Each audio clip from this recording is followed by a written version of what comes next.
Hi everyone. Hey, hey. You've got Nina. and Niloo here.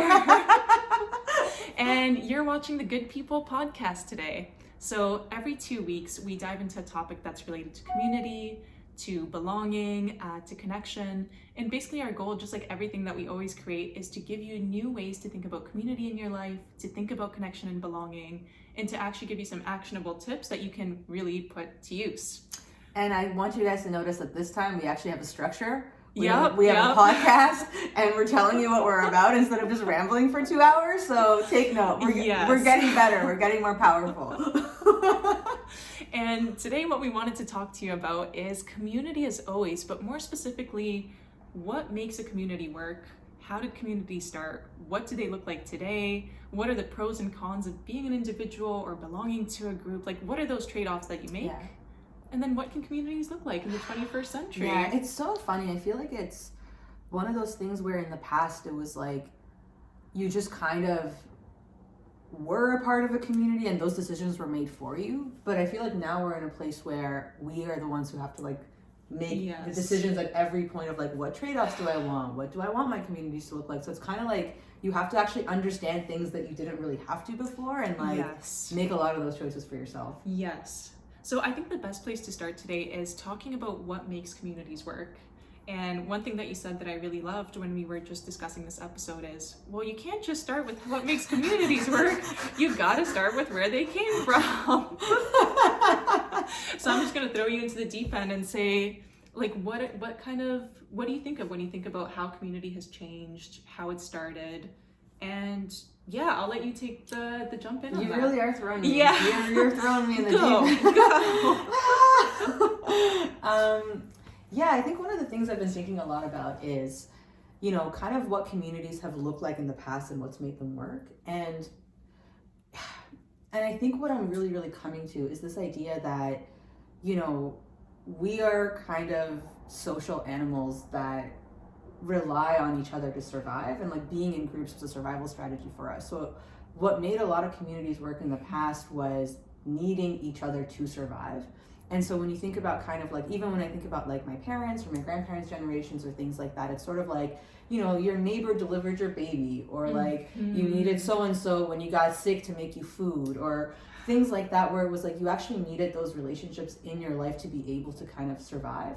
And it's so funny because just to interrupt really quickly, when I think, oh, you know, community used to be different. You used to need each other to survive. It's like, oh, what was that? Like 6,000 years ago, 4,000 years ago? Like, no, in a generation that we're very close and what's to. really interesting is like, if you actually look at like the kind of lower economic class, that is still true today. Yeah. People who like, you know, the more kind of poverty there is, the more like a single person can't sustain themselves. You need a group effort to kind of pull their money together. So like one thing my parents always said was like, yeah, part of the reason why we had that kind of life growing up was that our families were poor.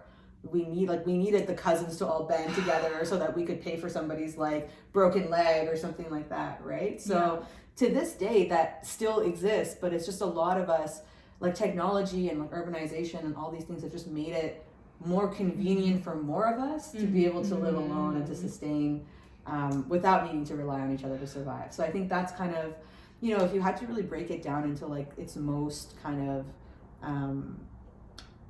I don't know, like pared down form, it would be community works when you're all working towards a common goal. Everyone is working together towards a common goal. And like for a long time in the past, that was surviving. We are a town, we need to survive, we're a group of people, we need to live or whatever. We're all Christian and we all believe in this thing. And so it's kind of like that sustained effort. And like, and I mean, like, if we want to kind of go into like what's changed is individual freedom, individual choice, people being able to say, I want to, like my parents did this, but I want to do this other thing, and like not having those same goals that we're all working towards. And so do you think, basically what I'm hearing, and like I totally agree with you, is that once communities or nations or states or families or whatever it is, like once you become more affluent and you have more money, you move away from this super communal way of living. And would you say then, I don't know, like, is that something to aspire to? Like, is the more natural state of like, when I have free choice and when I don't have to, I move away from community and I'm more about personal power? Or do you think it's maybe like a pendulum where you're not just moving in one direction, but it sort of goes back and forth between? I think I don't know. I don't know if I think about it in terms of a pendulum necessarily. But I think I don't know. Look, maybe the way that I'm thinking about it is more like scientific or whatever. But I almost think of it as like we evolved in a particular way because we needed, like complex social structures to survive, and like that evolutionarily and psychologically, we've come to a point where we, biologically and psychologically need to feel connected to other people. Because that was a part of our survival. And like now with the way that technology is moving, it's like we don't need each other to survive in the way that we used to. Or another way to look at it is like our social structures are so complex that like we've created these massive institutions that don't rely on person-to-person relationships. And so it's like, yeah, we don't need the survival side anymore, but we still have the innate kind of psychological desire to kind of connect to each other. And I think that's really where the disconnect of our time comes from, right? Where it's like, yeah, there's no reason for us to be together. There's no reason for us to meet each other, but we still do, and we don't know how to reconcile that. And I'd love to even hear more about, you said your family, like your parents and your grandparents grew up one way. How do you find that's changed between how you spent your childhood or even how you live your life now? Wow. It's so funny because I think when I was kind of a child, like living in Iran, and I don't know if this was the case for you too in Bulgaria too, but like being kind of very young and like living around my family, like that kind of tribal living was sort of what you did. Like you had all your cousins around, you had your extended family and all these things. And because you moved to Canada when you were 10, so you spent like a good amount of time there. Yeah, a good amount of time. And it was just kind of, and I think that really gets into this idea of like how in the past, like when you did have that close sense of community, you also didn't have as much choice and freedom because it wasn't a choice to be like, who are the people I want to spend time with? It was like, this is your sister, this is your cousin, these are your people. And like one of the things that happened a lot in my family and like a lot of Persian families, I feel like, was so much internal like family politics and drama because these were all people who like wouldn't be friends in the normal world. Like if they had the choice, they would not be friends with each other. They don't like each other, but they're like somehow randomly born together and like they have to make it work.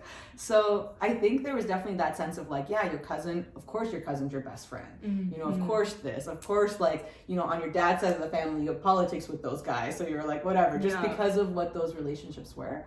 And I think, moving to Canada, like even that act of like emigrating to a different country is like such an act of like, this is my individual choice and we're going to go do something that's so different from like generations past, right? And we're going to kind of break out. And so, there was definitely a big stark change from that sort of communal living to sort of like, we're just kind of not only not around our family, but literally not around anybody who even speaks our language or anything like that. And I would say for me, the impact that had was when I was living in Iran, I definitely had a big extended family, but I wasn't close to my nuclear family. Like my dad was always doing work, like my mom was like involved with like her sister and like all these like extended family stuff. Like I was always with my grandparents or like playing with the cousins and stuff like that. So it was actually really funny that like I didn't really spend that much time with like my parents and my brother. And then coming to Canada was this thing of like, oh, like now we only have each other and no one else. Like, and so I think what that resulted in, and like it definitely took a long time to get there, but like the nuclear family being super super tight and super aligned. So I'm not sure if I'm very curious to hear what your experience has been with that too. So similar, like I left Bulgaria. I personally one day I need to tell the story of like okay, well we'll tell that story. Okay, we can't. The punchline is like the joke, so we'll leave it for another day. But yes, I traveled with my family to Canada when I was like 5, I think, from Bulgaria. So I didn't spend that much time growing up there. But I still remember like, I would play with my cousins in the backyard. You would always have like a ton of your grandparents' friends over, your neighbors over, and it just felt like, and I don't know if it's the same way here just because I didn't like grow up here, but you got socialized very early on to be like, oh, here's a random person who's 70 who's asking me about like how my cat is doing, and I have to talk to him like a normal person, and I just learned how to do that. Whereas when we moved to Canada, it was like, my parents don't have friends here, I have school friends, I guess, but they don't like really come over. And so I just never got that experience of like, you have to talk to these adults, you have to be like a normal person who can have a conversation. I was like, oh, but in Bulgaria you just learn how to talk to everybody, because it's not your choice about like who do you want to hang out with, who do you want to spend time with. Everybody's going to be at your house all the time, and when they're not, you're going to be over at their house. And so I found that was like one really big difference in terms of community, where here it feels like there's very strong borders that you set of like, I accept guests at this time, you're invited at this kind of time interval until 9 p.m. It's going to be for dinner purposes. I will be making the dinner. You can bring a bottle of wine. And it's like, everything is very, maybe not rigid, but like it's confined. Like there's a container that it fits into. And when I was growing up, it was like, you don't know when people are going over. You are always prepared for people to come by. Coffee, like at half a moment's notice. You always have these like biscuits. You always have something on the stove. And so I'd say that was a very big difference. And exactly like you said, people relied on each other. Like I lived in a very rural part of Bulgaria where literally like goats would be herded down the dirt road. That is so cool that is where you, like, I feel like, like, I don't know, living in Iran, it's like, like technically third world country, but like, I still lived very much in a city. Like it was a very big city. So like, I feel like hearing that.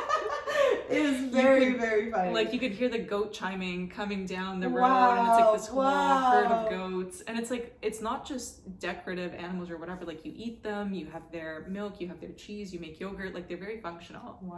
And so because there's so much to do, like you're pretty much living on a farm, or you have a farm that you're running, you need to like rely on your neighbors and be like, oh, you get the kids today because I have to go do all this stuff. I have to drive into town. I have to prepare the bees, whatever it is. And here it's just like, no, I'll send them off in a taxi. No, I'll get a babysitter. No, I'll just like order dinner from Swiss Chalet or whatever. And you know what's interesting? Because I think as you're talking, it makes me think that it's not just like, oh, like poverty or whatever, but it's also infrastructure. I think a big thing of what you're saying, it's like when you're in farmland, like, how am I going to get a babysitter out here? Or how am I going to get like a taxi out here? Surprise, so it's your 6-year-old cousin who's babysitting you. I'm 5 and the 6-year-old is babysitting me. But yes, exactly. And so like that to me is like, it's not just about like technology, but it's also about like being in city centers where everything is so accessible. And not like, I have to go to town for 95% of anything I need. And even just the idea that like there's more like a dense population of people, so there's more people around where you. Although the funny thing too is like, I guess living in this small kind of community, even being a community is like, there's 200 people who live here. There's 2 grocery stores. I know everybody who works at that grocery store. They know me. I know the people at the gas station. I know all the teachers at the school, just because like you're constantly surrounded by these same people. And I'm curious, because I was going to ask you about this. Like when you said, you know, like our door was always open and like people could just like randomly walk in, and like that was very much the experience of like my family in Iran too. And I wanted to know what you think, why you think that is, or like what is it? Trust? Is it like, what makes it that was okay, and like we have more rigid boundaries on like who we allow into our spaces now? I'm not sure, to be honest. And I feel like I could very much theorize around, I wonder if it's because like boundary setting, like, I don't know, maybe in Canada people are less comfortable being like, I need you to leave now, like I want to have my alone time. And maybe in Bulgaria it's like, no, I'll tell them when I want them to go, and then they'll leave, and there's no hard feelings, so I don't need to like come in ahead of time with a plan of when you're allowed in and when you have to leave, so that it's never like an uncomfortable conversation. I don't know if that's true, but that's something that I could see having an impact. It's funny because in Iran it's like you don't have, like you're never allowed to say that you want someone to leave. You will die serving your guests if they want to stay.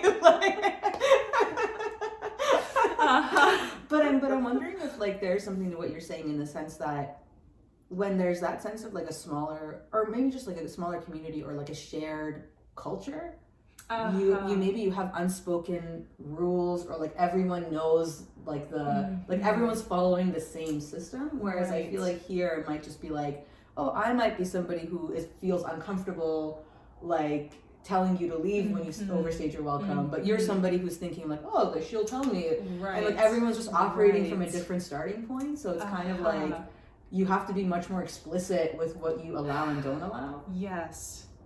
And I also wonder if like, and again, like I left when I was so young that I don't have a sense of what social norms were, conventions, or like anything. So just literally, I mean, guessing at things, but I wonder if also part of it was like, being social isn't just a fun thing I choose to do.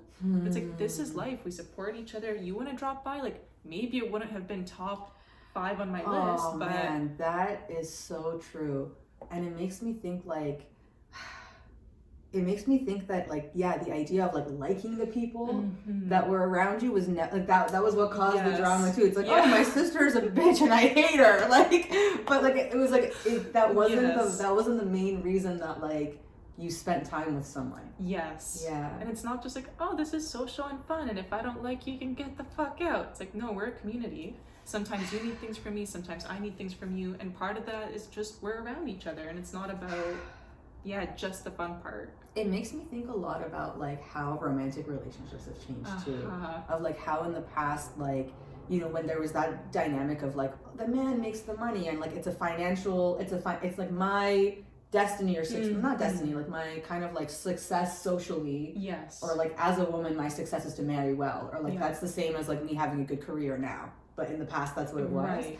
And so it's like, even that, it was like the idea of like how much you loved each other was like whatever, like it means 80, like that's not the main, maybe we loved each other, maybe we didn't, but that's not the main reason. And it makes it like, now that we don't need each other in that way, now that every person is independent on their own and can like support themselves and survive and do the things that they want on their own, it's like the only reason we would come together is for love. And that is a lot harder to that's a lot harder to find. It's a lot easier for us not to compromise because we don't need to. Exactly. Yeah. And I'm really curious too. I feel like I don't want to over romanticize the past and be like, everybody just bonded and was together and we helped each other, because I don't think that's true either. Yeah. So I'd love to know your thoughts around like, what are some pros and cons for you personally, specifically around, I don't know, getting to be more of an individual, getting to forge your own path, make your own choices, choose your own people, versus belonging to this group? I think definitely like, I don't know, it's like a very weird experience, sort of like being with my cousins and being very close to the point where we were like best friends, we're like doing everything together, and we were basically living the same life up till when I was 10. Yeah. And to kind of separate out of that and it almost as like a social experiment to see like they kind of lived in this like the past of like, super like community oriented, like the grandparents, the uncle, the whatever, everyone's really involved, everyone's in each other's business, whatever, and like where my life has kind of led me. And I think it's definitely like, it's not something that I would want to go back to. I think as much as I feel, it almost makes me feel like one of those things where it's like, once you move to a bigger house, you can't move to a smaller one. It's like that kind of a thing where it's like, as much as I love that, like, you know, sense of, you know, community and belonging and togetherness, and like the, you know, the fact that my cousins are close to my grandma in a way that she's involved in their life because they need stuff. It's like, oh, like grandma, like we're buying a house and we need, like, can you like give us a down payment? Can you watch our baby? Can you do like stuff like that? So it's almost like, whereas my relationship with my grandma is like, hey grandma, like how's it going? How's the weather over there? Bye. And it doesn't feel like she's a part of my life. Yeah. Whereas for them, it's very much like she's an active member of their life, and like they see her all the time and stuff like that. So, I think, but I think it makes me feel kind of like, once you have that individual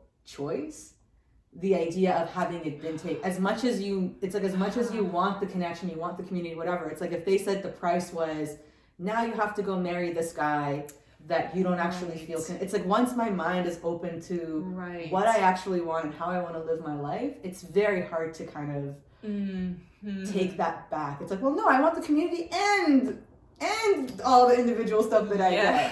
I want the community and to follow my dreams. Right, like I don't want to be dictated to, or like just because I was born into this situation, into this family, into this group, that I now have to sort of like further your goals through, whether it's marriage, whether it's the job that I work, whether it's where I stay and live. And I think a big thing, at least I don't know, in Iran and like whatever, was just this lack of privacy.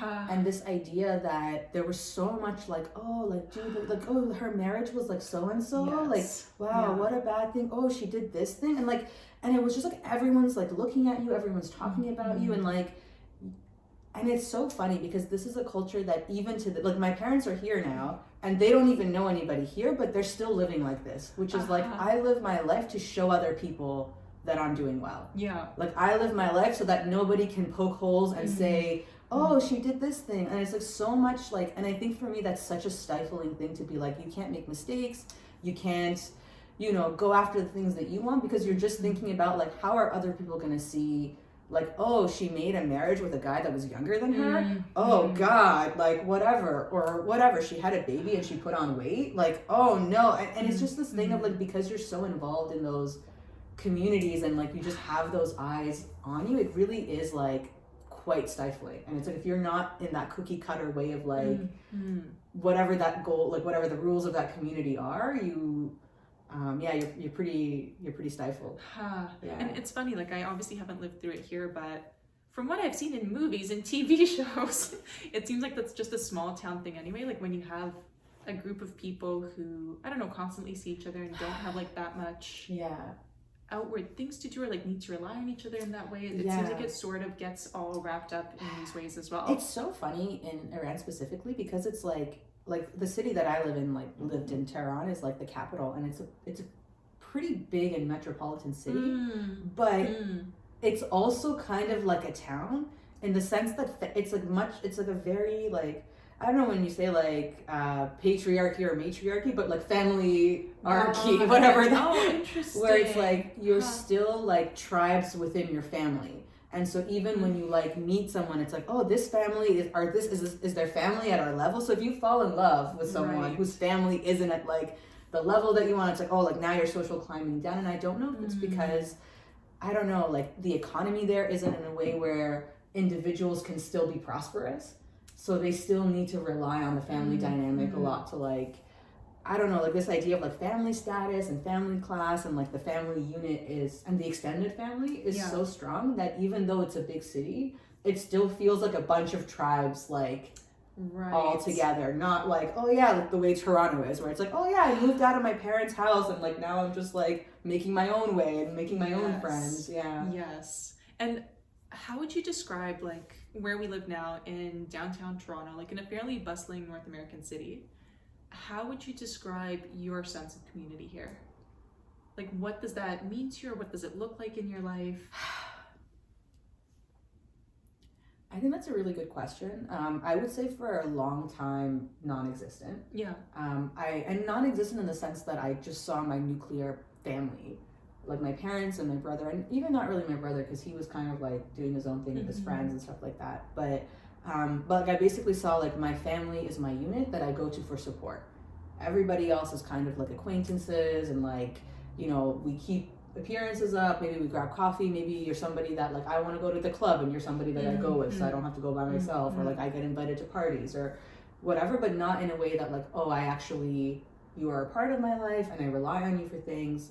I feel like obviously since meeting you that a community of two. Perfect community of two. I feel like that's totally like, you're definitely a person in my life that I'm like, I don't know, you're just kind of like added to my list of people now as like, somebody that I rely on and everything like that. And I think just even through our friendship, it's made me think like, oh, how lovely would it be to have like 6 of you. Yes. To kind of have an idea where we can, and I think a big part of what brought us together is working and building a business together, and like, and all the contexts that we share because of the shared goals that we have. Yes. Right? I think if we were just kind of like, you're cool and I'm cool and let's be friends, and we still had exact same personalities, it wouldn't have been like what it is today. Yeah.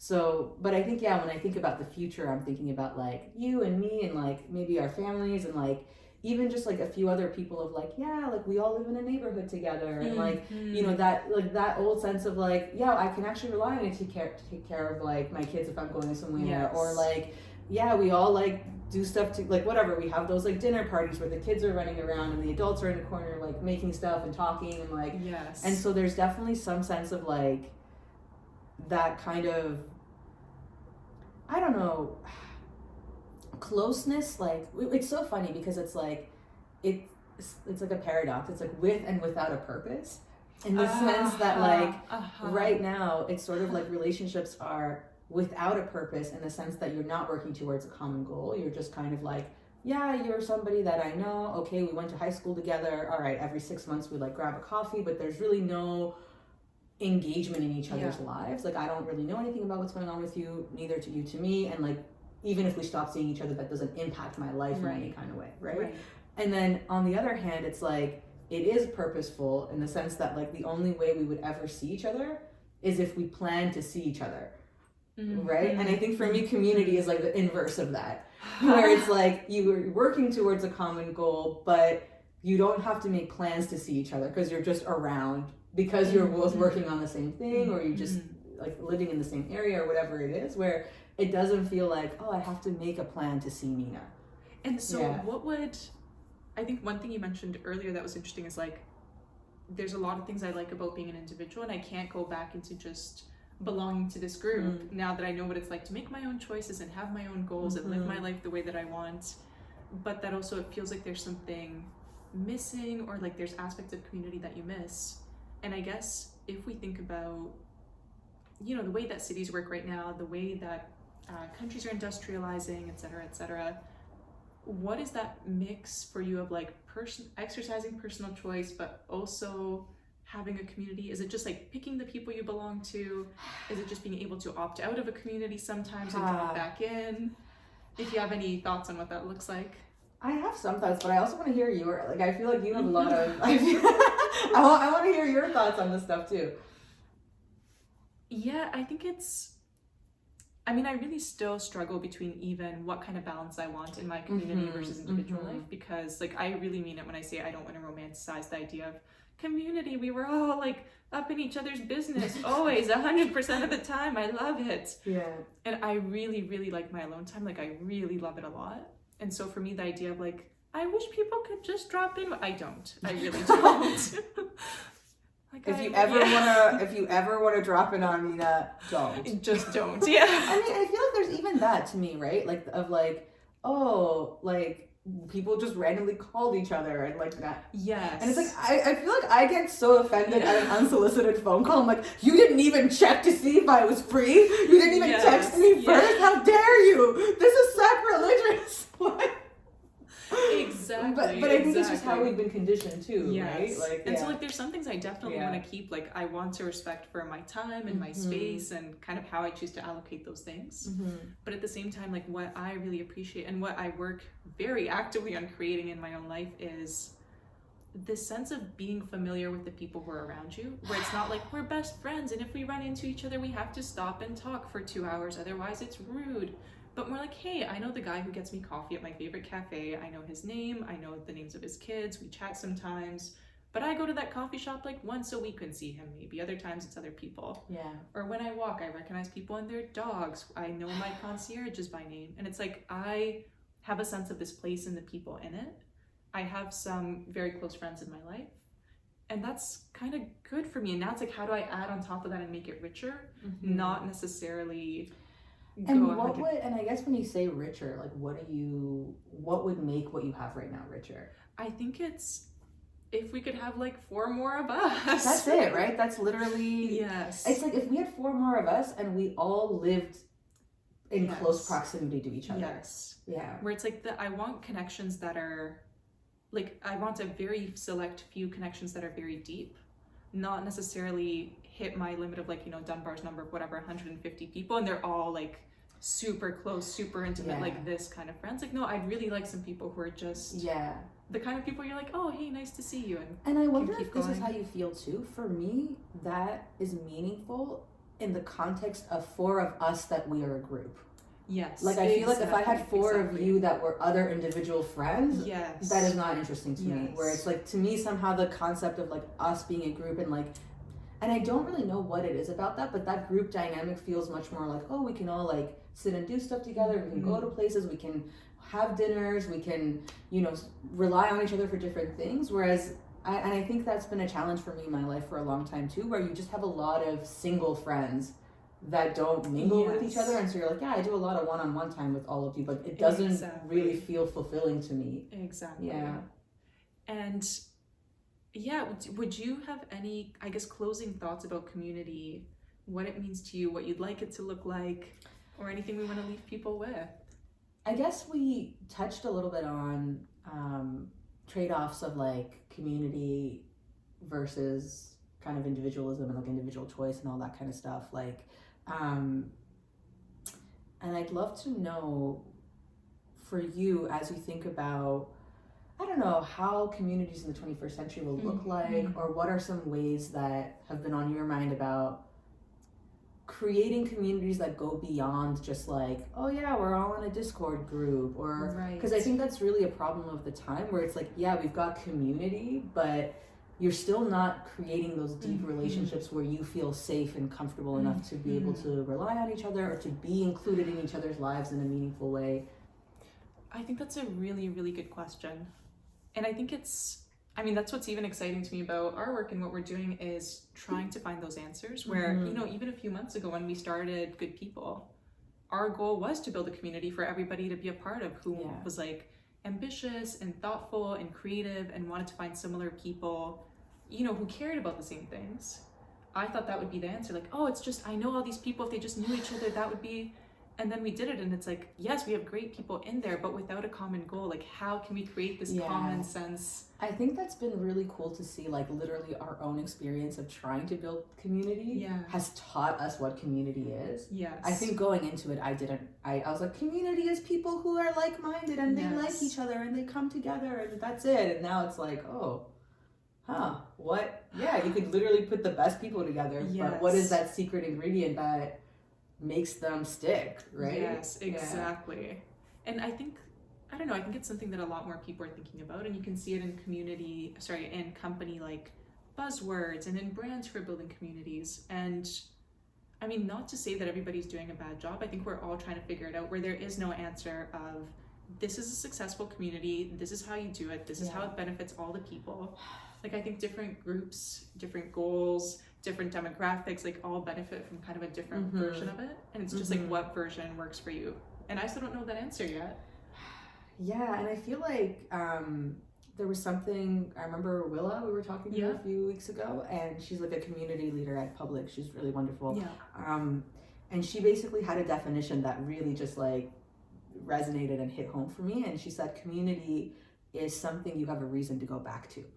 And so I think that definition is like, and I think the common goal is like usually one of the main, it's like, oh, we're both building a bit, like, this is where I make my money, so I have a reason to go back to this. Or, like, even if it's like, oh, it's a community for like, I don't know, like running. Yeah. And you're like, oh, I really want to get fit, so I have a reason, and I'm like working on this goal, or like I want to be, I don't know, I'm a developer or something, and I'm looking for X, and it's just kind of like, yeah, I have a reason to go back to this group because there's a tangible thing in my life that it's helping with. Yeah. And so even for me, in the communities that, like, when we did COVID Love Challenge and like the Women Who Ran with the Wolves and stuff like that, the cohorts that we kind of were running earlier in the year, it was this sense of like, even when it's not like, yes, a topic brought everyone together, but even when it wasn't like I'm coming here to do X,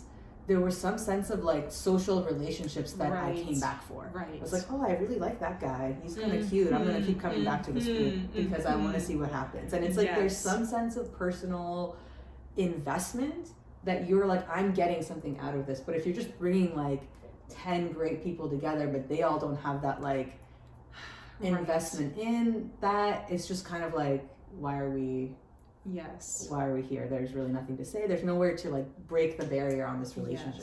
Yeah. And last question that I want to ask you that we can wrap up on is, I think one aspect of community is you relying on other people. Do you think there's anything important or that makes you feel good about other people relying on you? No. Fuck other people. You definitely want me in a community. I'm a great person. I'm a great addition to any community I'm a part of. Selfish as fuck. But or I guess, does that seem like more of a cost or a benefit? to you? I think it's interesting. Like, it's not something that I think about in those terms, but I feel like when you, I don't know, like, I feel like the way that it works for me is like when you love someone, like, you want to, like, you want to, like, I feel like even for you and me, it's like, oh, like, if you're going through X or you need help with something, it's like, it's almost like, and I mean, this is kind of, again, going back to that evolutionary thing. It's like, oh, because I love you, I'm like, I really want to make this work, and like, I really want to help, and like, and it's like, I need to do that. Yeah. And so, but it's not a thing of like, I wish that people relied on me, and like, if a random person relies on me, I'm like, no. And I mean, it's so funny because I'm like, I don't know, like, I feel like I think I'm a helpful person, and I'm like, oh, if anybody ever asked me for things, of course I would help. But like, I guess probably on the scale of people who are helpful, I'm not really, like, I feel like I'm not the kind of person who's like attuned to that, or like will go out of my way, or is very approachable about like being someone that other people can be like, oh, like, let me whatever, unless it is somebody in my kind of inner circle. Yeah, I was thinking in the sense of like, I don't know if you're part of a community, and again, different definitions for community, but let's say this group of people that you've put together, or that you've chosen, or that has bonded together through whatever way. And it's like, oh, sometimes I go to their house for dinner, sometimes they come to my house for dinner. And it's not, what's exciting to me isn't just the like, oh, I get to go there and they get to do things for me, but like, I also appreciate when I can do the reverse for them. And I feel like that's kind of what you said at the end, like, if I like these people. Yeah, and I think for me, it's kind of this idea of like, you want to share your life with someone, and it's like, oh, like, I want you in my space, and I want to like do this, and this is what we do when we're here, and this is what we do when we're there, and we travel together, and like, so that's kind of what it feels like, more so than like I'm doing this for you. But got it. Yeah. What about you? I think I definitely appreciate it, and I think one thing that's tough for me in the more individualistic approach is like, I don't ask you for anything because I get it from, you know, things I pay for, but you don't ask me for anything. And so what is the connection? Like, what is the reciprocity that keeps us together? If it's like, no, I don't need you to cook for me, I'll order Uber Eats. No, you don't have to pick me up, there's regular Uber. It's like, oh, so I'm entirely self-sufficient, you're entirely self-sufficient, and that's that's really interesting. That makes me think so much of like how, again, like, yes, need, but like how needing things from each other is what creates closeness between people. Yeah. And when you don't have that, it's like, oh, the relationship can't be closer because, oh, when I give something to you and you accept it, that bonds us. Yes. Like, when I need something and you give it to me, that bonds us. And that's a really, really good point. So I think we'll just leave everybody to, I guess, come to their own answers for all of those things. Great. And we'll wrap up here. All right. Cool. So that was our episode for the week. For the 2 weeks. For the 2 weeks, yes. Yeah. So thank you for listening. Thank you. This one was like, 35 minutes is decent. It's not like an hour and a half like last time. Go watch that episode. It's a doozy. They're all amazing. They're all super thoughtful. That was the episode where I was like, we need a plan. We need to think about what we want to say. Not happen again. Yeah. But yeah, thank you so much for listening. I hope this gave you new ways to think about connection, community, and belonging. And if these are things that are on your mind, if you are looking for more actionable ways to really be like, how can I build a community around myself? How can I find my people? How can I feel at home at the city that I live in? How can I build deeper relationships from the people I just kind of know in passing? I really think you'd love our newsletter. We publish content every single week. And it's all very, very actionable. So you can literally walk out your door or just turn on your computer sometimes and make it happen. Yeah. All right. So find us at wearegoodpeople.co. Link in the description. And subscribe to our newsletter. And our YouTube. Just subscribe all around. Just click all the buttons. And we'll see you hopefully in your inbox in 2 weeks. Bye. Bye.